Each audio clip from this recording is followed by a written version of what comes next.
Business visa, tourist visa and student visa మీద ఎవరైనా వస్తే వర్క్ చేసుకోవడానికి గుర్తుపెట్టుకోండి ఒకటి. చాలామంది వచ్చారు. ఇందాక ఒక అబ్బాయి కాల్ చేశాడు, అన్న ఇట్లా మా ఏజెంట్ బిజినెస్ వీసా మీద పంపాడు, ఇప్పుడు కాల్ లిఫ్ట్ చేస్తలేడు, నాకు ఇప్పుడు ఏం చేయాలో అర్థమవుతలేదు. ఎందుకంటే బిజినెస్ వీసా కొన్ని రోజులే ఉంటుంది, 6 నెలలు సంథింగ్ ఉంటుంది అంతే.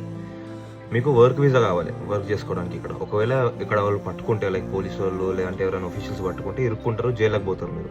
నేను అందుకే మళ్ళీ చెప్తున్నాను, ఇక్కడికి వచ్చినాక నాకు కాల్ చేసి అన్న నాకు ఇప్పుడు హెల్ప్ చేయండి, ఇది బిజినెస్ వీసా మీద వచ్చిన, టూరిస్ట్ వీసా మీద వచ్చిన, పని చేసుకుంటున్నా ఇక్కడ వేరే అసలు అంటే కుదరదు అది. నేను ఎంత హెల్ప్ చేసినా సరే అది కూడా ఇల్లీగలే, నన్ను కూడా బొక్కలు దొబ్బుతారు వాళ్ళు. సో ముందే మీరు ఆలోచించుకొని రండి. ఎవరైనా సరే వర్క్ కోసం వస్తే వర్క్ వీసా మీదనే రండి. వర్క్ వీసా మనకి 1 year ఉంటుంది, 3 years ఉంటుంది, 6 years ఉంటుంది. ఏదైనా ఒక చూస్ చేసుకొని ప్రాపర్ రష్యన్ రిజిస్టర్డ్ కంపెనీస్ ఉంటాయి. మళ్ళీ చెప్తున్నాను, రష్యన్ రిజిస్టర్డ్ కంపెనీస్ ద్వారానే రండి. ఎందుకంటే ఏజెంట్స్కి అసలు ఐడియా లేదు ఇక్కడ ఎట్లుంటుందని చెప్పేసి. వాళ్ళు పంపిస్తారు, మీ డబ్బులు తీసుకొని మిమ్మల్ని ఇరికిస్తారు ఇక్కడ. సో జాగ్రత్త పడండి వచ్చే ముందు.